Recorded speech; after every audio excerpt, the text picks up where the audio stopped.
Hi, how are you today, Jasmine?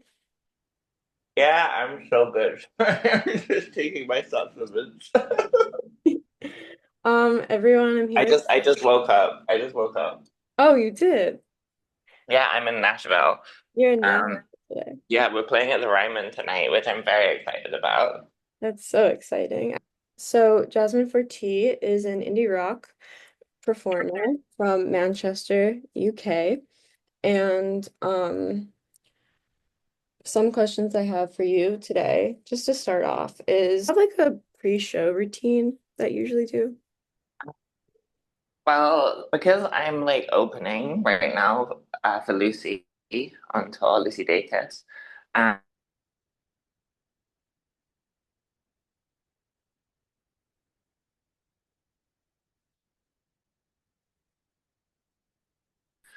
and then I have to try and eat something. But if I do have a little bit of time, I like to like put my headphones on and listen to Music for Indigo by Adrian Lenka, which is yeah, I think maybe my favorite piece of music ever. It really like grounds me, you know. Mhm. And you opened for Lucy before for the Historian tour. How would you say this tour is different so far? Um, I feel like this tour is kind of like bigger, a lot bigger. It's kind of crazy. Like we're playing at these huge venues, like I mean, and iconic venues as well. Like this playing at the Ryman is just like nuts for me. Um, but yeah, really looking forward to that. We played at the Anthem as well, 2 nights at the Anthem, which were both sold out, and that was 6,000 capacity, which is the biggest crowd I've ever played in front of. So yeah, so cool. But also just like I think both me and Lucy have come a long way as artists since then. Obviously I've transitioned since then. Um, but yeah, I think Lucy's songwriting is just like this album is just phenomenal. I'm such a huge fan. And then like, yeah, I think I'm much more proud of this album than like what I was performing um at the time as well. So yeah, I feel like it's really cool how we've both progressed and it's awesome that she's like still having me along to open. Obviously she co-produced my record as well, with Julian Baker and Phoebe Bridgers, which is like the most insane sentence that I've ever said in my life. It's such a dream. Um, But yeah, I'm just such a huge fan of Lucy. So yeah, it just like means the world to me to be opening for her again. And also, literally an hour ago, we just announced that I'm opening again for Lucy on the European leg of the tour, which is going to be so fun. So that's going to be a throwback to 2018. And it's really nice because it's like a lot of the same band members as well. And I get on really well with them all. Um, Also, like my bandmate Phoenix Ruthie-Manis, who plays violin and keys in my band and backing vocals, is also in Lucy's band. I'm doing the same. And yeah, she sort of was on the album and did a lot of the arrangement on the album. For example, Limerence, that is entirely her arrangement. Um, and like the opening track, which is like this birdsong improvisation, that's all Phoenix as well. So it's so cool just to be able to like feel so like embedded as part of this whole scene now that we've kind of created. It's so lovely. Yeah, that's amazing. And so I saw in a recent one of your tour diaries, Lucy mentioned that you were signed to Saddest Factory Records the same day Not Strong Enough came out.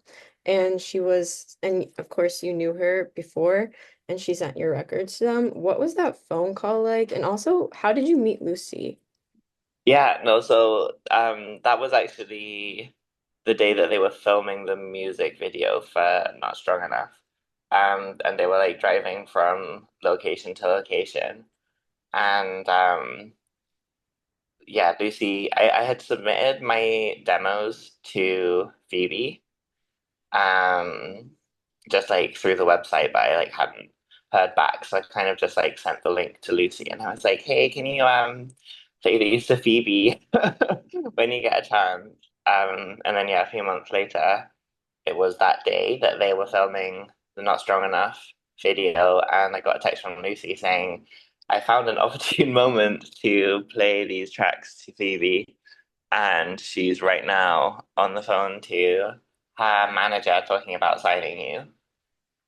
Um, and Lucy was like, are you ready for that? And I was like, I guess I have to be. And she was like, your life is going to completely change. And it has, and it's amazing. And I'm so happy. That yeah, and the first call that I had with Phoebe was just like unbelievable.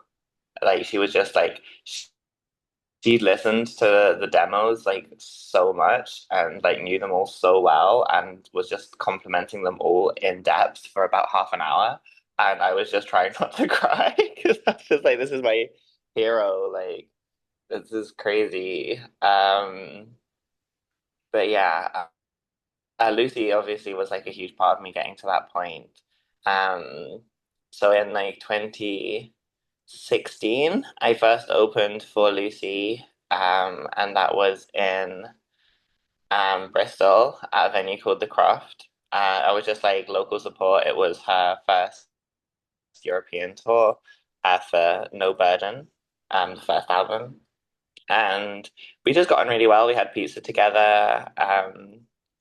I got really well with her band as well. And um, Lucy was like, "Oh, do you want to like come on tour with me in Europe next time I'm back?" And I was like, "Haha, yeah, that would be cool." Haha, not really thinking that like anything would come of it.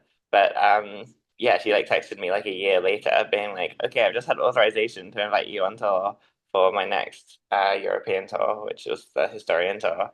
Um, and that was just so beautiful. We like rented a van and drove around Europe together. Um, and we were playing in sort of 200 capacity venues. Um, and yeah, it was just like so fun. We had such a good time. And um, yeah, and then Lucy was like one of the first people that I came out to as well when I transitioned, and and yeah, and now is has invited me back on tour in the US, which is wild. Like all of these crazy venues I was mentioning, we're about halfway through now. And yeah, we're having such a good time in Nashville. Next up is Chicago. We're driving up to Chicago tomorrow night after the show, and it's actually going to be Lucy's birthday while we're in Chicago, so we're going to have a party. Um, so yeah, that'll be nice. And yeah, and it just like means the world to me that she's again invited me on tour in Europe. So yeah, later it's like starting in like 2 months, that leg of the tour. So yeah, it's just yeah, it's a busy year for me. Thanks to Lucy. But yeah, it's great. What would you say your favorite memory in the past European tour was? I think just like honestly, just like the overall vibe of like hanging out with all of those guys. It was just so fun. There is like one moment that I brought up. I'm like a massive maths nerd. Um, and like I was doing this like stupid bit with the drummer where I was like pretending to be a robot. Um, and we were on the ferry to like Amsterdam, and there was like a buffet, and it was like, yeah, pay like eat what you eat what you can sort of situation. And I was like, I'm gonna have one of everything. And this was before I was vegan, hence the supplements at the beginning of this. But yeah, I was like, I'm gonna have one of everything. But I came back to there was like these balls of plaice, as in the fish, called plaice balls, which I found hilarious to start with. But yeah, I came back to this table with one of everything, but I had 10 place balls. And I was like, I never did understand place value. Um, and like the drummer found that so funny, but no one else did.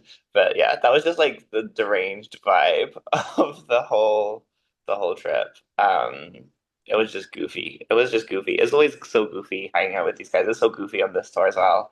Like, yeah, like me and Katie have been singing Hosier's part on Lucy's song Bullseye. Yes, Um, it's I been went to like, the Boston show and I saw you came out with the beard. oh, I thought that was cool. amazing. I No loved it. way. Wait, you were at the show in New York? I was at the show in Boston at Oh, MGM. Boston, amazing. That's so funny. So yeah, I have this like wig and beard. It's kind of like ramped up to. I feel like the next step would be to like get some kind of like cunty flannel situation going on. I need to get some kind of cute little flannel situation going on for the next step in my Hosier drag. But yeah, I have a wig and the beard now. And yeah, I was like side stage, waiting to go on to sing my part one night. And this was the second night in New York, maybe the first night in New York at Radio City, which is wild in itself. Um, and I was just like side stage, and I just like see this figure walking towards me, and I was like, "No, that can't be. What? No, that's not. Oh no, it is. It's Hosea." And he just like takes the microphone off me and just like without a word, just like walks on and sings the part. And I'm just like, "Okay, that's cool, I guess." So did you know that he was gonna be No, no doing one that? It did. was a No one did. surprise? Only Lucy? Lucy texted him when he was on the plane and he didn't reply. So she was like, well, I guess he's not coming. But then he like landed in New York and just like came straight to the venue. Oh my God. He like got to the venue like as the set was starting, but then like it took him like half an hour to get into the venue. So he literally got into the venue like as the song was starting and like walked on stage with my What a microphone. what a crazy like last minute surprise. It Like was so insane. And then like afterwards he came off stage and we got like a bunch of selfies together and I told him what happened and like told him like about like how yeah how me and Lucy go way back and stuff. He was so sweet. He's like such a nice guy, honestly. Like yeah, absolute angel. what did you say to him, if you don't mind me asking? I was like, hi, it's me, Hosea. It's me, you. I was yeah, I was like yeah, I told him that like I'd opened for Lucy before and that like we were doing this goofy bit where like me and Katie were like coming out in Hosier drag sometimes, and that's why I was side stage in this bearded wig. He seemed completely like nonplussed by the whole situation. Like I think the whole thing was just completely wild to him. But yeah, bless him. He'd like just got into New York and was like so exhausted, so I don't think he like stuck around for very long. But I just yeah, very glad to have met him. He seemed really sweet. Um, and I want to switch to kind of like your record now. So first off, what is it like to being signed to a record label run by a woman, and also that is Phoebe Bridgers. And yeah, let's start there. Yeah, I mean, I'm completely surrounded by queers and women and like I don't think I have to interact with any straight men really in like apart from like the occasional like stagehand or whatever. But yeah, I feel like very like buffered in my queer little bubble. I'm very lucky. My manager is absolutely incredible, Jen Long. Like, she's like just this incredible lesbian manager who just is so protective of me and just so sweet and just gets everything right. And yeah, um, and yeah, I just feel so lucky. Like, what a dream to be signed to Satisfactory. It's like every lesbian's dream. Here I am. And yeah, I think um, Phoebe is like being so supportive of like my songwriting as well. Like when we were backstage at Radio City, I saw Phoebe and played her one of my new songs. Um, and she was a big fan, which was very encouraging. She just kept going, that song is insane. That song is so insane. It's really sweet. But yeah, I'm obviously a huge fan of Phoebe. So yeah, yeah, I feel like I'm dreaming. Um, since like I got signed to Phoebe. Like seriously, it's like I keep thinking I'm gonna like wake up in that box room where I was when I got that text from Lucy that day. Like everything since then has been completely nuts. Like what? That's amazing. What is your favorite Phoebe Bridgers song? And also Lucy and Julian. Oh, I think Punisher. Um, I think um do I think Hard um, question. I know. or maybe the end is near. Yes. Um, but yeah, I think Punisher is my favorite album, definitely. Um, yeah, I don't know. Maybe Garden Song. I don't know. It's so hard. No. Yeah, I don't know. I think I think honestly, like I don't have a favorite song, but I think Punisher as an album is just such a masterpiece. Obviously Stranger in the Alps is as well for like completely different reasons. But I think I vibe harder with Punisher personally. Um, and um, I think Appointments for Julian, just because that's so fucking heavy and relatable. And for Lucy, Night Shift.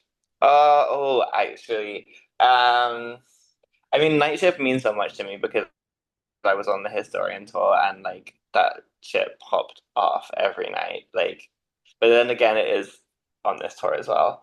But yeah, I just love the new album as well. Um, like everything, like the lyrics on the new album is just so beautiful. Like I cannot. Um, but then again, there's like so much stuff on No Burden that I love.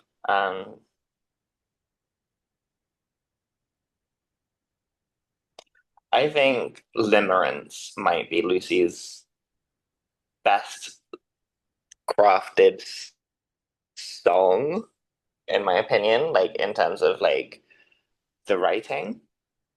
Um, but then also Best Gas. Oh, come on. This is such a hard question. Actually, yeah, no, I think Best Gas. I think Best Gas is my favorite Lucy Dacus song. Just because it's like I think yeah, it's like what I was saying about Limerence, like how it just like it just does the song thing so well. Um, it's just like, hey, this is a song. Do you know what I mean? Yeah, It's like a classic, instant classic. It's not like trying to do too much, but at the same time, it does so much in its subtlety. Um, yeah. And after hearing that, like Lucy sent me like a draft of that song a while back, and um, after hearing it, I was like, okay, I need to write like 10 songs like this. So I was like, did like an exercise and trying to like write in that style. And like, yeah, I love all of those songs that I wrote in that style as well. I feel like it's just like such a cool way to write, just like because like Lucy does like a lot of crazy things with structure. Um, and like harmony. But Best Guess just like eschews all of that for just like simplicity. And that's what I've been trying to do more off the back of it. It's really inspired me actually. Um, and yeah, that's something that's been really cool about like me and Lucy's like professional relationship is that we just like send back and forth demos constantly and like talk about them a lot. And I love that. I love just like her level of support. It just means so much to me, you know? of course. Yeah. Um, yeah. one of my favorite lyrics is the one about shoveling popcorn into your mouth so you don't. I love that so much. It's such a mood, honestly. Okay. Yeah. Yeah. And then just like the U-turn into I'm thinking about breaking your heart someday soon. Oh yeah. It's Yeah, it like, really oof, gets you.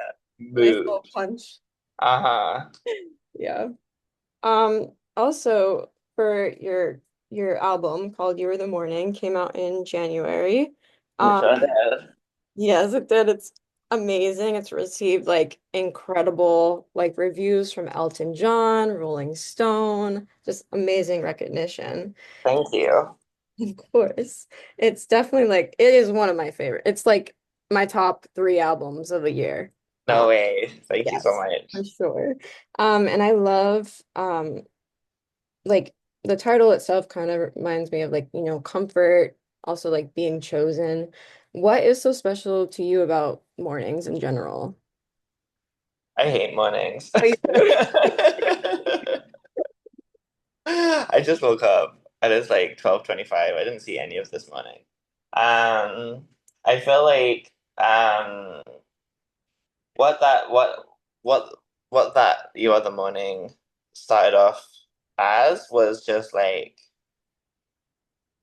it was about my best friend Han, who I miss so much right now, honestly. You have no idea. Like I could I, I have to be careful not to cry right now.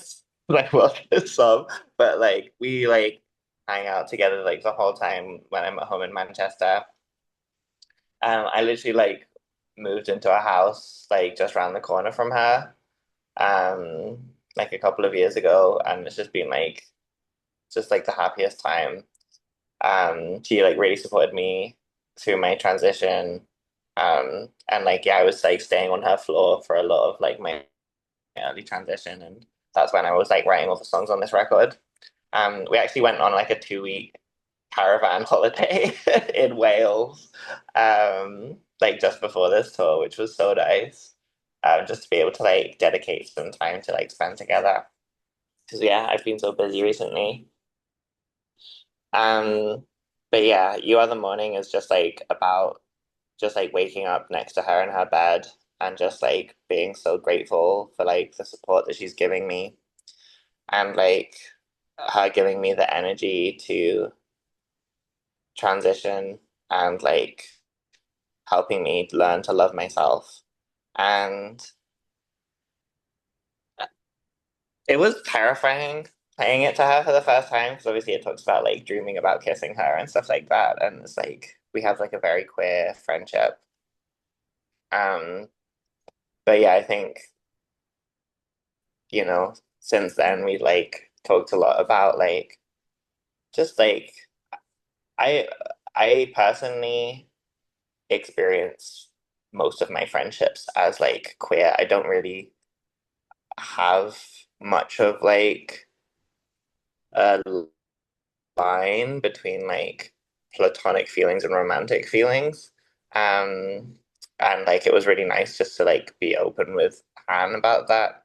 Um, Especially because she actually opened up to me about having feelings for me while we were at university together. She wrote this song which was called Tool Boy, and I would always imagine that it was about me. Um, and then years later, when I'd moved to Manchester, and I'd just been broken up with, and cheer me up. Han was like, "No, don't worry. Like, loads of people fancy you." And I was like, who would ever fancy me?" And Han was like, "Well, I used to fancy you," and that song was about you. And I was like, "No way." So that's what the song "Tool Girl" was about. I just had to like rewrite history a little bit to fix the gender. Um, but yeah, that's what that song "Tool Girl" is about. But yeah, anyway,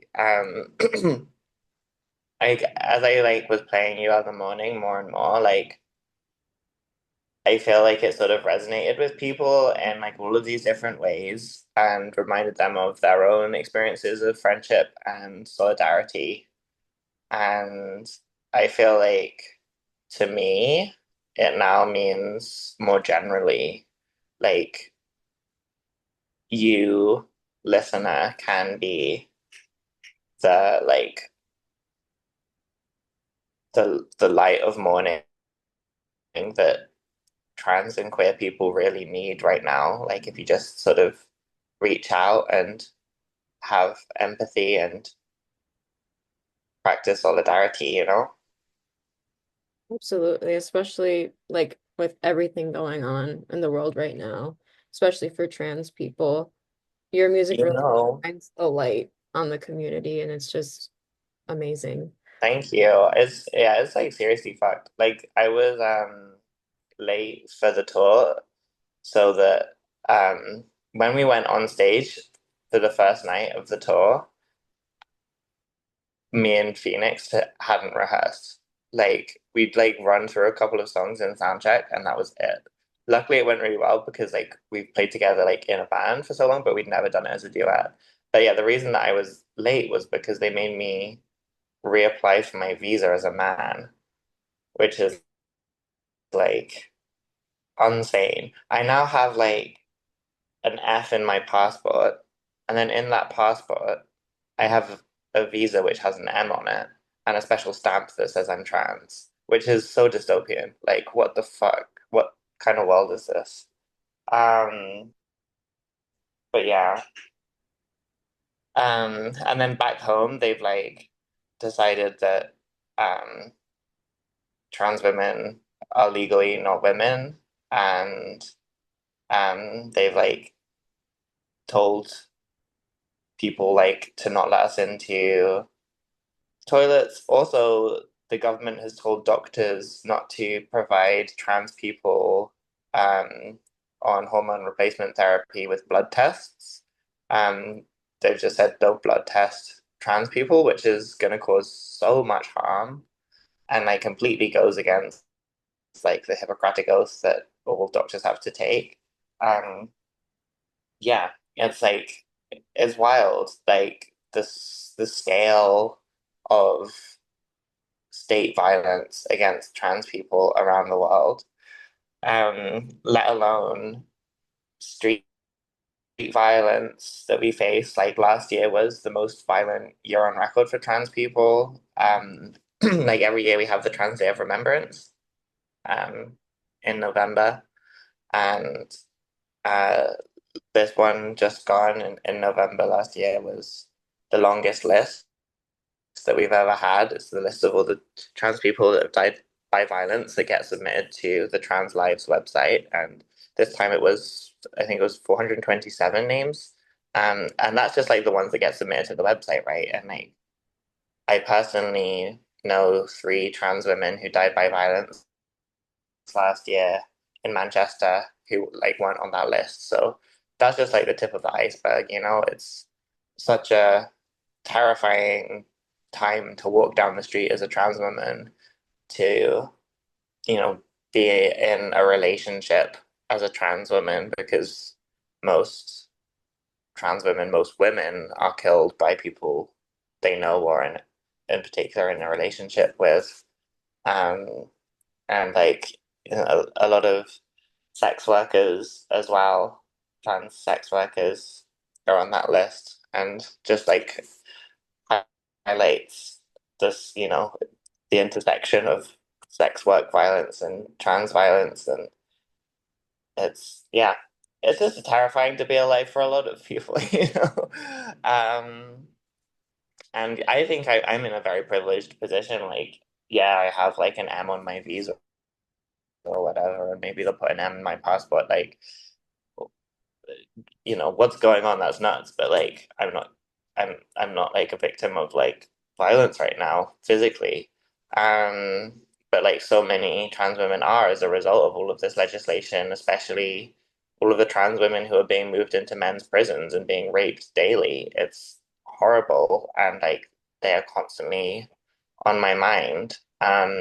They're being forcibly detransitioned, they're not having access to hormones. Same with trans men being moved into women's prisons. In the UK, there's three trans men being held in Bronzefield prison, which is like a high security prison. Um, and they're all just protesters, um, who are being caught up in this like massive crackdown on protesters being charged with terrorism, like, like all of these ridiculous charges, and being forcibly detransitioned.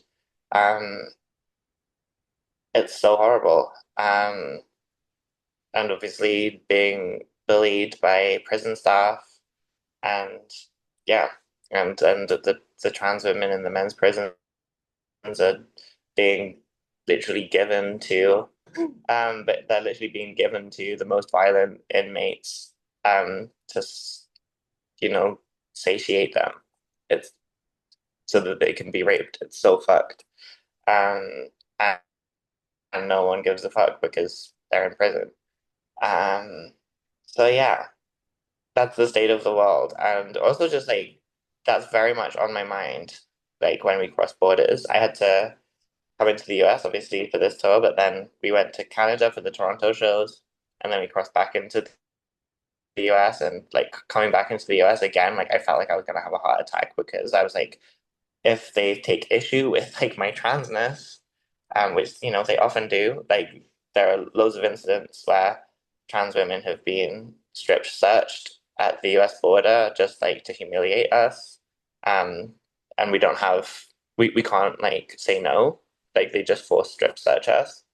Um, and yeah, if they have like if they want to, basically, they could just put us in a detention center and they'll put us in a men's detention center. And most trans women in men's detention centers get raped. And that was very much at the front of my mind when I was coming back into the US. And yeah, I literally felt like I was going to fall over, like while the guy was like very slowly looking at my passport and like realizing I was trans. So yeah, it's a pretty terrifying time. But I am very glad that my music is giving hope to people.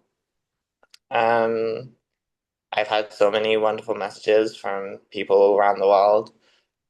Um, yeah, literally all around the world. It's crazy. Like, I had trans women message me from China, from Argentina, from Brazil, yeah, from Indonesia.